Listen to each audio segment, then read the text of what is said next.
Day 1327 of the Ukrainian War Map, also known as the Russo-Ukrainian War. Juzzie here, and today is another update as I take a simplified and down-to-earth approach to some of the most important happenings on the ground in Ukraine. So starting off, we'll take a look at those Russian losses, as currently Russia sits on more than 1,121,000 military personnel losses, representing an additional 1,060 in the past day. Then as for hardware, 1 tank, 6 APVs, 21 artillery, a rocket launcher, and another strike on an oil refinery. But also, Russian reports of a MiG-31 crash in Lipetsk after a training flight at the end of last week, followed by the destruction of another Russian Ka-52 attack helicopter on one of the front sectors, also confirmed on Russian Telegram channels, and for an event marking the 65th Ka-52 lost since the start of the full-scale SMO invasion. Roughly 110 of these exist within their fleet, with many of the remaining operating in increasingly degraded conditions, facing mounting airframe fatigue, maintenance shortfalls, and limited serviceability, which likely accounts for why, when we hear about these Ka-52s operating above ground in this war, it's often associated with news of another loss. Now to the map, and into Russia's Bashkortostan region, as early Saturday morning, Ukrainian long-range drones struck the Bashneft refining hub in Ufa, hitting a primary crude processing unit more than 1,400 kilometers from the front line. Russian officials acknowledged a fire and disruption at a crude distillation unit, identified in multiple reports as the AVT-6 line, after which the strike triggered an emergency shutdown of affected capacity. This target is one of the 3 refineries in the Ufa complex, which together form a major refining hub with a combined total capacity of about 23.5 million tons per year. In other words, it represents the single largest oil refining hub within Russia. And on this occasion, this latest event now marks the 3rd reported strike on refinery sites in Bashkortostan within 3 weeks, reinforcing Ukraine's shift toward long-range attacks on high-value industrial nodes. And given that it's an achievable range for the AFU now, combined with the fact that this region is acting as Russia's largest integrated refining cluster, outpacing the Omsk oil refinery further east by a small margin, it makes perfect sense why Ukraine keeps coming back to hit it. Then also, to come out of the weekend, a Ukrainian strike on the Lush thermal plant in Belgorod city, reportedly via HIMARS rockets, and becoming at least the 4th reported strike on the Lush plant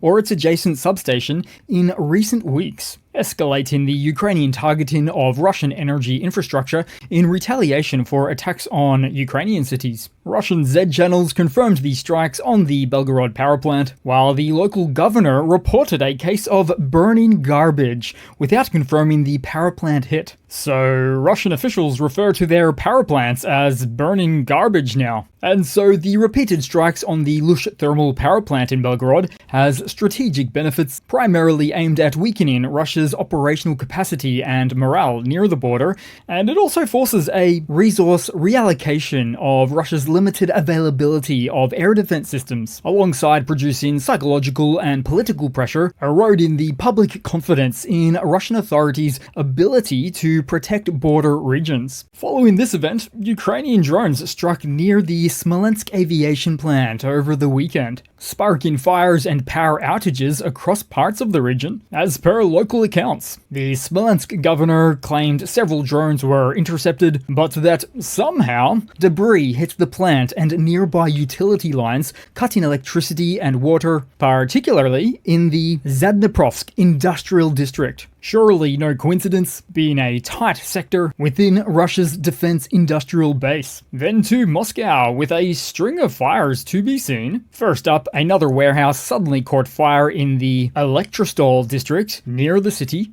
And then again with explosions and smoke reported at a Roscosmos site in Peresvet, with the facility involved in rocket engine preparation and space vehicle launches. Reports suggest a leak of heptil, a toxic and poisonous rocket fuel, though with an apparent failure by workers to take proper safety precautions, happy to take a quick snap of the fluffy clouds instead. Then also in Moscow's northeast, more mystery with an unnamed factory.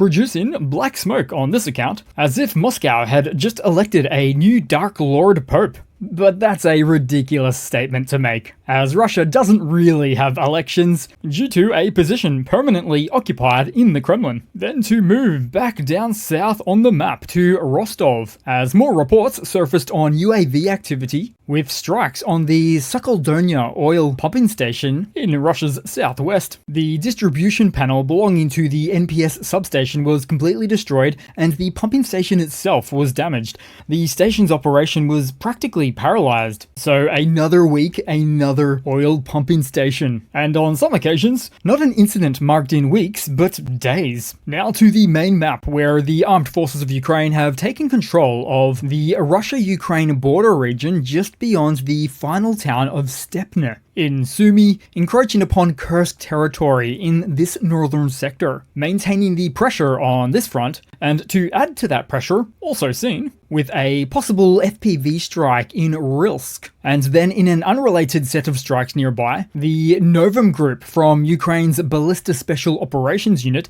has been hitting Russian logistics elsewhere in the Kursk rear, in this case destroying 3 bunkers, a COP-2 electronic warfare system, enemy antennas, and 2 trucks. Then to take a further look into the eastern front, as Ukrainian drones struck an industrial facility in occupied Donetsk overnight, setting off a large fire at the site linked to Russian military production near the Slovyansk-Donetsk-Mariupol ring road, which is on the outer edge of the city of Donetsk itself, for a site that was repurposed into a covert manufacturing workshop for FPV drones and their Molniya series loitering munitions. On the ground, sustained secondary blasts erupted before the fire engulfed the structure, indicating the impact on a facility that stored munitions, and for a site reportedly targeted by way of Ukraine's rather successful FP1 drone offering. Then to head just northeast of here on the map, where Russian mill bloggers claimed that Russian forces retook the town of Boykivka within this Dograpilla axis. Although the lines have been drawn here for some time now, showing Russian occupation, indicating a potential desire for mill blogger claims of a victory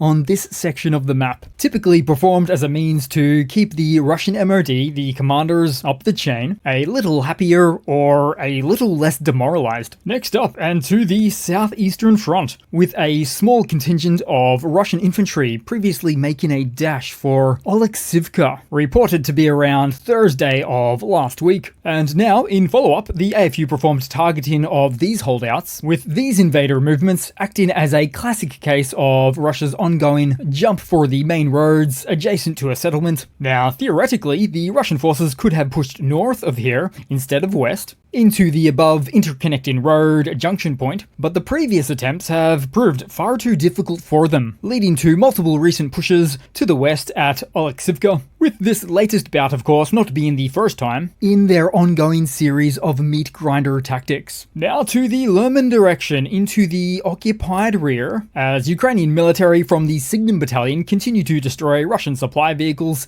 in this instance 3 separate supply trucks. Then in an unrelated case, also shown somewhere just beyond here, deeper into Luhansk, a destroyed Russian T-62M tank was photographed by occupiers coming into the weekend. Now at a first glance it might look like just a dusty, beat up tank, maybe even still functional, but with a closer look there are obvious indicators it's been knocked out and abandoned. You'll notice the charring across the turret and hull, with discoloration from extreme heat and a classic sign of an internal fire after being hit, even when the turret hasn't popped off due to a slow ammo cook-off rather than a sudden overpressure blast. There's also missing external cables, tools, or side equipment. Much of the side skirting is missing as well. It's just a rather burned out tank. Then to look around the map, into the skies, and in the POV of a Ukrainian helicopter firing small caliber bullets, neutralizing an incoming enemy Shahed drone.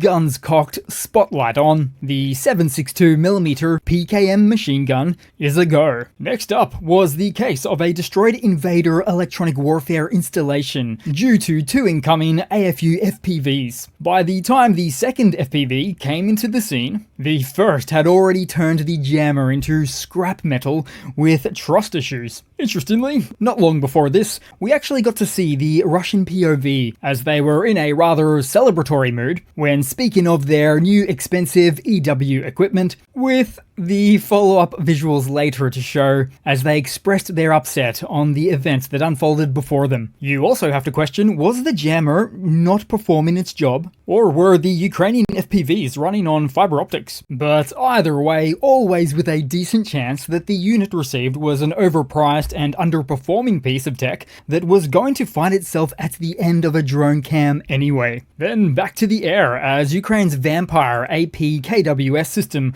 brought down a Russian Kh-69 cruise missile using this laser-guided 70mm rocket costing about 20 to 25k USD against the Russian cruise missile costing into the several low millions of dollars, making for one impressive feat. Footage shows the Vampire platform, originally designed for counter-drone missions, engaging the high-speed missile in flight with precision-guided fire. Then to the news, with a phone call meeting yesterday between President Zelensky and US President Donald Trump, opening a new phase of security negotiations between Kyiv and Washington, with both sides signaling movement on additional air defense support and long-range strike options, right as Russia intensifies pressure on Ukraine's energy system. Zelensky later said of the call that the discussion produced concrete progress and confirmed that technical coordination is already underway between US and Ukrainian teams. During the call, Zelensky also outlined Ukraine's need to strengthen air defenses, aerial coverage, ahead of winter and coming just after a fresh wave of Russian strikes in the past week targeting power infrastructure in various Ukrainian regions. Now, Kyiv also argues that defensive density alone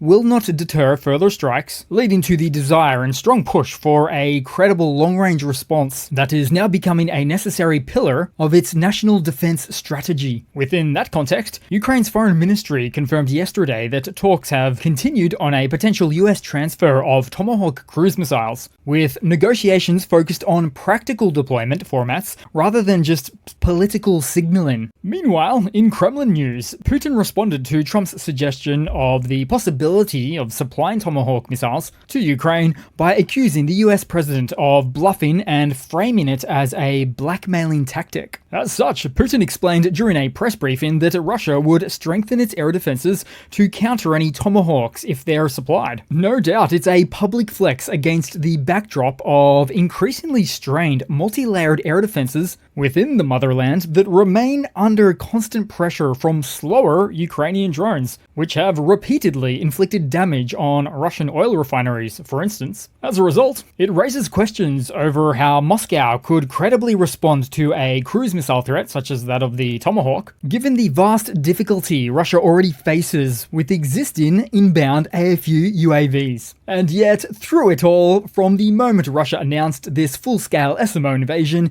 in a televised address, it should have been expected that if Moscow chose to use high-speed, high-yield missiles, then Ukraine would seek comparable offensive weapons for its defense. But when you go into a 3-day war expecting it to last only 3 days, with optimistic expectations, as Russia did, it amounts to a sort of tunnel vision, unable to even consider what day 4 would look like, figuratively speaking, and strategically speaking, a grave miscalculation that always demands fires be put out for Russia, both politically and, as it turns out, literally. Russia, the gambler at the casino, always trying to win back those losses. So that's it for today, guys. Thanks again for watching. Please continue to like, comment, subscribe, and I do hope to see all of you guys, each and every one of you, there in the next one. Cheers!